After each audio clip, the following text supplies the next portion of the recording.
શું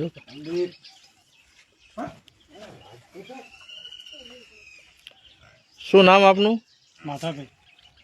માધાભાઈ કયા ગામના છો? શું તકલીફ હતી આપણે ભેંસને? બીમારી હતી ને રોખણની. બરાબર. પછી કઈ રીતના નિદાન કર્યું હતું? એમને 2-3 એની દવા કરાવી, પછી બીમાર પડતી હતી, પછી ડૉક્ટર સાહેબે ઓપરેશન કર્યું રોખણનું. બરાબર. અત્યારે કેટલા મહિના થયા ઓપરેશન કર્યા ને? 4-5 મહિના થઈ જાય. બરાબર. અત્યારે ડૉક્ટર સાહેબ તમારી મુલાકાત માટે આવ્યા હતા? હા, આવ્યા હતા. શેના માટે અત્યારે બોલાયા હતા? ભેંને કમ્પ્લીટ થઈ ગયું છે, તપાસ કરવા બોલાયા હતા. બરાબર. ગરમીમાં આવી હતી એટલે? અત્યારે ભેંસ ખાવા પીવામાં કમ્પ્લીટ છે? કમ્પ્લીટ ખાય રેડી. કોઈ તકલીફ પડી તમને ઓપરેશન દરમિયાન કે ઓપરેશન પછી? ઓપરેશન કર્યું અત્યારે ખબર નથી પડતી. બિલકુલ અત્યારે રેડી.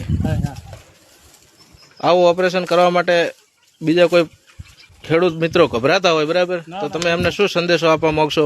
કે તમે એમને કોઈ ગભરાવાની જરૂર નથી, ઓપરેશન કમ્પ્લીટ સક્સેસ થઈ જાય. બરાબર. કાકા તમે હતા ઓપરેશનમાં? હા, હતો.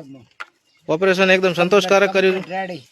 તમને સંતોષ છે એકદમ? હા, સંતોષ જેવો. પછી એક બોલ્ટ નાખ્યો, વાળો નાખ્યો, બીજું અન્ય લોખંડ નાખ્યો, બધું ઉધરીમાંથી કાઢ્યું સાહેબે. બરાબર. હા.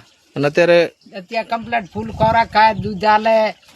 બરાબર. આ તો ડોક્ટર સાહેબ ને બોલાયા હતા કે ભેંસ ગરમીમાં આવી છે, ચેક કરવા આવો તેની ખાતર. બરાબર. હા. ખેડૂત મિત્રોને તમે કોઈ સંદેશો આપવા માંગશો?